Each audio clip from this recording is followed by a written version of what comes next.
until Don Imus came along. So basically, Scarborough says Imus was the trailblazer for the Morning Joe show. So he had a lot of good things to say about him, as did most in media. Even if they didn't like him, they respected him. The Huffington Post obituary, which I thought was very hateful, said, Don Imus, racist radio show host, dead at 79. Friends, that's just bad journalism, which, by the way, is status quo for the Huffington Post. Bad journalism and the Huffington Post go hand in hand. They're an embarrassment when it comes to a journalistic source. Howard Stern, king of all media, hated Don Imus. I've heard Stern rant on about Imus countless times for 20, 30, 40-minute segments about how he hates Imus, and Imus sucks, and Imus is a racist, and Imus is this, and Imus is that. Countless times. Don Imus talking about Stern, Imus said, look, he had a big problem with me, but I didn't have a big problem with him. Imus and Stern, both big-time egomaniacs. In fact, anybody who has had that kind of success in this business has to be an egomaniac, okay? You have to imagine yourself as bigger than life. The old shoot for the stars, you might hit the moon type of concept, I guess. But both of them, here's why, in my opinion, Stern hated Imus. Back when they were both at WNBC in New York City, they both fought for the morning spot on WNBC. Imus won, and Stern was relegated to afternoons.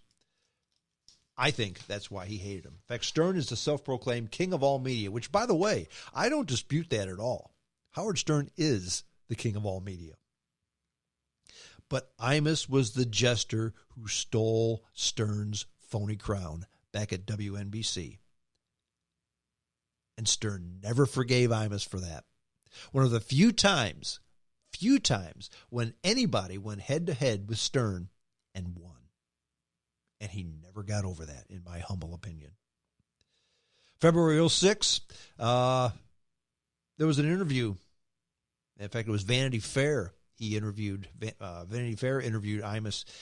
And if you think about what Imus was all about, and a good obituary for Imus, in my opinion, was what he told Vanity Fair back in 2006. He said, I talk to millions of people every day. I just like it when they can't talk back.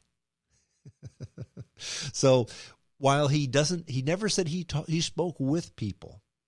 He just said he talked to people and liked the fact that they couldn't talk back. Okay? Now, does that make him a bully? No, that just makes him Don Imus. Political analyst Jeff Greenfield said about Imus, he said, Imus is out there talking the way most of us talk when we're not in public. And that, my friends, is true. That, my friends, is the moniker that Imus had that made him so appealing to so many people, especially his main demographics, men over 25, which is me, by the way, because he spoke his mind. When you're listening to the Imus in the Morning Show, when you're listening to Bernard McGurk say, yeah, you must have found your young wife in the schoolyard and lured her with a Snickers bar. I lift more than 5 pounds with my penis when I work out. What the hell's the matter with you, you weak bastard? That's how guys talk. Like the trunk grabber by the pussy joke, okay? That's how guys talk. Ladies, you may not like it, but it's just a fact. We don't mean anything by it, but that's just how we talk. Every man I know, with the exception of Mark Kaysen, who swears he never talks that way, and I'm not going to call him a liar, but I will say, maybe rethink that and tell me about it later. But every man talks that way when he's around other men, and they don't mean it. I think that's the way Imus was as well. It's just bullshitting amongst the guys. That's it. Even when he would have a woman on the air, the woman was just one of the guys. His wife, Deirdre, I mean, she would call him an old shriveled up prune, an old bastard. Everybody would call him that, okay? Because he kind of was. Anyone who was on the show was just one of the guys. And I think that's why all these big celebrities loved being on his show. Because it wasn't scripted. It wasn't sound bit. It was, let's just have a conversation. Kind of like the precursor to Joe Rogan's podcast right now. Some version of the long versioned uncensored, unedited interview. Okay. Most interviews now, when you hear somebody of prominence who was interviewed at some time, they'll say something along the lines where, did you see that interview? It was a 4-minute interview. We talked for 3.5 hours, and they cut, and they had 3 minutes of it on the air? Are you kidding me? Really? They left out that, and this. They massaged this so it looked like I was saying that. I wasn't saying that at all. Imus didn't do that. He let you speak your mind. Okay. His net worth when he died, $75 million. He had a lot of jobs before he was in the radio. In fact, he was in radio. He was 28 before he got into radio. He was a Marine, USMC, never served overseas, but was honorably discharged. He was a window dresser. What I mean by that is he would dress the mannequins in the windows of department stores. Got fired because he put them into sexual poses in the window. He was a uranium miner, okay? Broke his legs in an accident and quit. He was a railroad brakeman, had a neck injury and had to quit. So actually, every time he had a physical job, he hurt himself, so he had to just talk for a living on the radio. And he was very successful. Very successful. Like I said, his first radio job, he was 28 years old in 1968, stationed in Palmdale. He got fired because he said hell on the air. I guess you couldn't say that back in 1968. Lost his Sacramento job because he called a McDonald's and ordered 1,200 hamburgers for a National Guard base. People in Sacramento didn't like that, but a company in Cleveland, a radio station in Cleveland did. And they hired him for $50,000 a year. This was just after he was a year or so into the business. That's $330,000 in today's standard, in today's money. Big time money for a radio person. In 1971, he was lured from Cleveland, KXOA in Cleveland, to WNBC in New York City for $100,000 a year. $100,000. Big time money. That's like $660,000 in today's money. Did stand-up comedy for a while. He got up to $10,000 a pop for a stand-up comedy. In the 70s, folks. In the 70s. Lost his job at WNBC in 1973 due to drug addiction. But got other jobs other places. Came back in 79, still addicted to alcohol and cocaine. Signed a 5-year, $500,000 a year deal in 1981.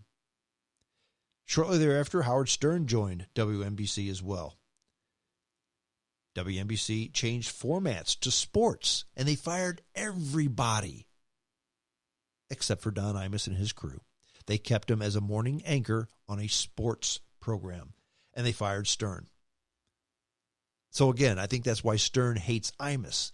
Number one, Imus got the morning job, Stern got afternoons, and morning drive is the big deal in radio. Afternoon drive is the second big thing in radio. So Stern played second fiddle to Imus' lead. Then when they changed format, they fired Stern and kept Imus. That again, Don Imus is the only person that I know in Stern's career. Don Imus is the only person that I know of in Stern's career that got the better of him. Not once, but twice. And I think that's why Stern hates Don Imus. Many loved Imus' shtick. Many did not. And he was a deal where his shtick catered to some of the people most of the time. And if you can do that, friends, you are successful. And he was. Most women didn't care for the show. Most men don't care for The View, okay? That doesn't make The View a bad show. That makes The View a show I have no intention of ever watching, okay? But then women aren't Imus' target audience. Men like me are not the target audience of The View. I don't want to watch a bunch of fat, bitter old catcher's mitts complain about stuff that I like. And most women don't want to watch a mumbling, fumbling, dried up old prune making fun of everything under the sun, okay? But I did. I found Imus entertaining. I found him funny. He made me smile, and that's why I listened.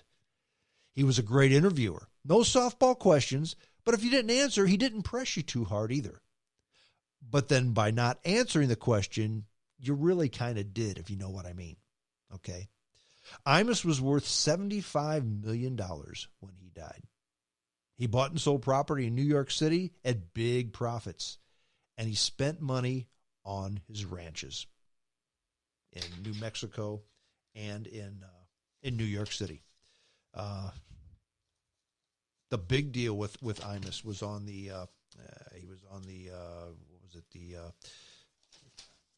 radio and television the radio and television convention host. That was the biggest controversy that he had, the biggest one. They had him to host this dinner, okay? That's when Clinton was president. And he got very crude, very, very crude on that show. Okay, that was the first time. That was Imus's first big, huge controversy. And he came out on top in the end. He made a lot of enemies, but he made a whole lot more friends. And if you remember that radio and television correspondence dinner, that was in 1994. He made fun of Clinton and the Clintons big time. In fact, you can even tell that he knew he had crossed the line. He started to flop sweat. He was in so deep and really couldn't get out. He was making jokes that were so bad that the Clintons stopped laughing. In fact, most people stopped laughing. And those that were laughing, it was nervous laughter.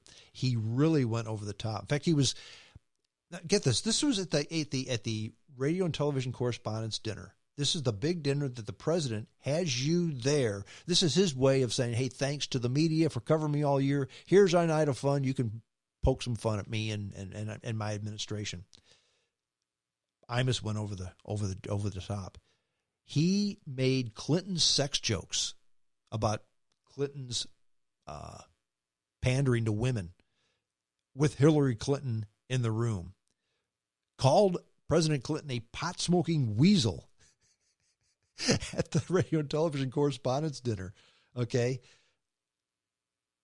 But then afterwards, when he was criticized for doing this, here's what Imus said. He said, when you invite Don Imus to host your dinner, don't be upset when he acts like Don Imus. Did you want him to just pussyfoot around and be a nice guy? If you did, he wasn't doing it. And a lot of people on the left despised him for that. But a lot of people in the center and the right thought it was funny. So he lost a big hunk of his audience that way. But those that he kept were bigger than ever. And the sponsors liked him bigger than ever as well. Like I said, he was worth $75 million when he died. Okay? That's big time money. Big time money. He lost jobs due to drug addiction, which he didn't kick until the late 80s. Okay? By the time he kicked drug addiction, they elected him into the Radio Hall of Fame already, okay? Then he worked another almost 30 years before he quit, okay? Many loved Imus's stick. Like I said, I did. A lot of women did not. He was worth $75 million. I think I've said that several times. He won 4 Marconi Awards. He was inducted into the National Radio Hall of Fame in 1989, then still worked another 19 years actually. 29 years after he was elected into the Hall of Fame. And a lot of people thought that Imus was a prick. And maybe he was. Or maybe that was just his on-air persona, at least later in life. Consider these things about Don Imus. He raised and donated hundreds of millions of dollars for various charities. Hundreds of millions of dollars. He had charities, Siblings of SIDS victims. He had a 4,000-acre ranch that kids with cancer near New Mexico. Near Las Vegas, New Mexico. He raised $60 million for a Texas rehab facility for wounded vets. Raised some of it and took a lot of it out of his pocket, too, for the veterans. In 2018, his syndicator, Cumulus, filed for bankruptcy. Imus had another year on his contract yet, okay? But he resigned because he thought Cumulus's attentions were good. And I think he was probably ready to quit as well. He personally covered the salaries of his staff throughout the contract. Didn't have to do that, but he did. Now, for all the good, for all the entertainment, for all the laughs, for all the awards, what's he remembered by? Calling the Rutgers girls basketball team players Nappy Headed Hos. That's what he's remembered by. Bye.